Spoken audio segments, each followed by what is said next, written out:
Today is March 17th, 2004. Another interview with Chief Black Thunderbird Eagle. How are you doing today? Well, thank you. Rahubat. Rahubat. Rahubat to the family. My question today is for you. Throughout the 2 years that you've been incarcerated, I know that myself and people of the tribe have been praying. Who are we praying to? And are we praying to the ancient ones, the old ones? Is it who are our ancient? That's interesting. People. That's the first time somebody ever pointed that out. That there's a difference between the ancient ones and the old ones. Right? The old ones on the side of Enlil, the ancient ones on the side of Enki. Ancient, the reason why they say it, because Enki came to earth and time starts here, and that's how you get ancient. But with old, there's no time, and that was Enlil, who was originally from the heavens. See, Enlil was given charge of the heavens, and Enki was given charge of the earth. Okay? Both of them were the sons of Anu, but there was the son of the ninth Anu. When you open the holy tablets and you see a face of a person there as Anu, and you wonder, well, how can the Most High, or El Kalum, as some people say, how can he have a face? That is the physical manifestation of the ninth Anu. You have to go back 9 other Anus before you get back to one that's not physical, which is going to be in the last revision of the holy tablets. People just didn't wait to hear what's going on. Okay? So now Enki was sent here. He's the one they would be calling Yahweh in the Bible when they say in Genesis chapter 2, and the spirit of, they say the spirit of God, or the ruach of the, of God moved upon the surface or hovered above the surface of the waters. That was Enki and them coming here. And then other groups came. So they had different groups that came to this planet, right, to germinate this planet. Enki, all of them are Anunnaki. Now you have the Neteru, the Elohim, the Orisha. You have all these different names, and they're all applying to the same thing. Neteru or Neterat is nothing but another way of saying the Anunnaki. The Anunnaki, as you can tell, is not really a name. It's describing an event, right? Elohim or Elohim is not really a name. It's describing a position. You follow what I'm saying? Yes. And Netir from Netiru is also describing an act, like saying the righteous. Okay? So what people are doing is getting this all mixed up, and they use the word El Kalum. El Kalum is an Arabic word meaning the all. And it doesn't have to apply to divinity. It can mean all the people in the room. Kul is used like all the people in the room also. Right. Okay? Kulluhum, all of them. It doesn't mean, it's not so much the word, it's not so much the name, it's the source behind all of it. Now in Islam they say Allah. Right? But then in the Quran you have Alihat, which is plural, and Alihim, which is dual. Most Muslims won't recognize that the name Allah itself can be plural or dual, because they're now looking at the name instead of the force or the energy or the life or the essence behind all that. So people are directing, some people say Jesus is Tammuz, Jesus is Horus, Jesus is Maitreya, Jesus is Krishna.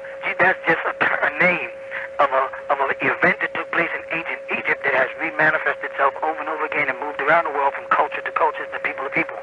Right. Well, the only ones holding on to the facts and the secrets are the real original El-Banaya, which is the original Masonic lodges, not even the ones today that surface in the day from the 17th century or from letters and poems, etc. that came about to the Euros who got influenced by the original Egyptians. You follow? So it's in me. If you talk to me, who am I talking to? Right. I'm talking to the Anunnaki. If with me, I'm talking with Enki. Right. Marduk. You know what I'm saying? I'm dealing with Enki because I know who Enki is, and I know who Enki's family is, I know who Enlil is, and I know who Anu is. And I know when the Holy Tablets was coming, I know who was there and who was talking to. Right. I knew that behind the face of Anu, there was a force that goes back further than that, 9 dimensions. But everything was not for the mortal ear at the time. Right. That's why in Christianity they use the word faith. Or in Islam they use the word mu'min or iman, faith. But when it comes down to with Nuwapians, you say, listen, Nuwapians, let me teach you about Anu and Enki. They want me to make God manifest for us so we will believe. That sounds very familiar, right? Yeah. They want everything. They don't want to put any trust in their leaders or their teachers. They want me to put everything on. Had I gave them everything the way it was coming to me, the devil would have long time, the reptilian shapeshifters would have long time saw where I was going and nipped it off. I had to put it out sporadically. I had to jump from place to place. I had to jump from name to name. I had to jump from religion. And in each one, and each time I gave you a little something more. Right. About the whole big picture, which we now come down and put. Now you're going to start seeing the whole picture come together as one thing, and you're going to see everything from day one, from the time the seventh seal was opened in 1970, all the way up to now, to the year 2000, when you see the alignment took place. You had the planet shifting. You had the double eclipses. You had all the prophecies come true between 2000 and the year 2004. Or 2003, in fact, when you had meteorites going by, you had Hale-Bopp, you had all these things, not coincidental. These were all part of signs and symbols, or for those who know to log what day and time we're in. Many people don't want to believe it. They want to hold on to it. They don't want to deal with the facts. Fine by me.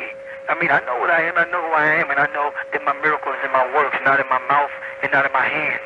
Right. My miracles is in the books that I write, in the messages coming across to y'all, the truth that you're getting. Right. Okay?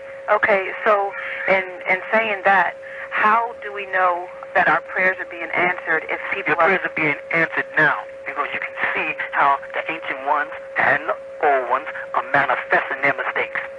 They're having fun with them, making them put their foot in their mouth. Just by the judge trying to lock down a transcript, he's going to tell the whole world he's hiding something. Just by the fact that he locked down the court without justification, he didn't want people to see it, it's going to show people that he's hiding something. The fact that there was no DNA showing he hid something. The fact that they had no real evidence, no pictures, no videotapes, and all the stuff they posted is showing that they're hiding something. So how long can they play this game? So the ancient ones are building us up.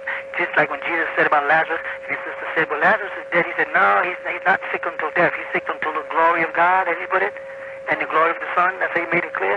Well, the same thing is happening in a very similar sense.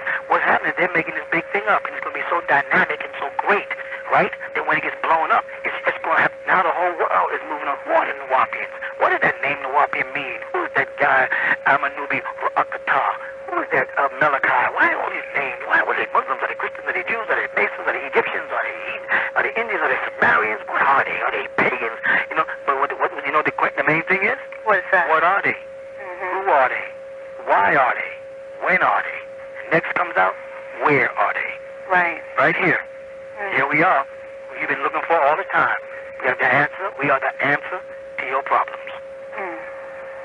Now, with everything that's gone on and things that's transpired, could this whole thing have been presented, or is this some sort of divine prophecy or divine all this plan? is part of it. They said this whole, I'm beginning to realize now, it's all been set up like this.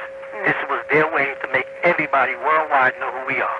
So that everybody will get the truth and nothing but the truth. That's what all it is.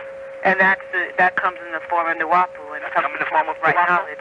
It's coming in the form of Nuwapu, and it's coming in the form of right knowledge, and it's coming from the Anunnaki, and it's coming from the above. Rahubat. Rahubat. What's the date? March 20th, 2004. Oh, okay, good. How can I help you? Yes, I have a question in regards to the spell. I want to know, what is the spell exactly, and why hasn't it been broken? Okay, well, you realize that the spell in Egypt is one thing, the spell in Sumeria is another thing, the spell in the Bible is one thing. You have Kingu, that's what they call a spell, the spell of ignorance that's in amongst the Sumerians, right? And then you have the spell of Leviathan, it's mentioned in the Bible, and then you have the spell of Aman, which is in ancient Egypt. It all deals with a hypnotic spell of self-hate, right? The first problem is black people suffer from this spell of not being able to recognize any leadership that is in their own skin color. You follow that? They always must go up against it. If it's Honorable Elijah Muhammad, the messenger Honorable Elijah Muhammad, they must go against him. If it's the Prophet Noble Drew Ali, they must go up against him. If it's Sir Marcus Garvey, they must go up against him. If it's the brother Clarence Sturgeon X or Allah of the 5%, they must go up against him. If it's Yahweh Ben Yahweh, they must go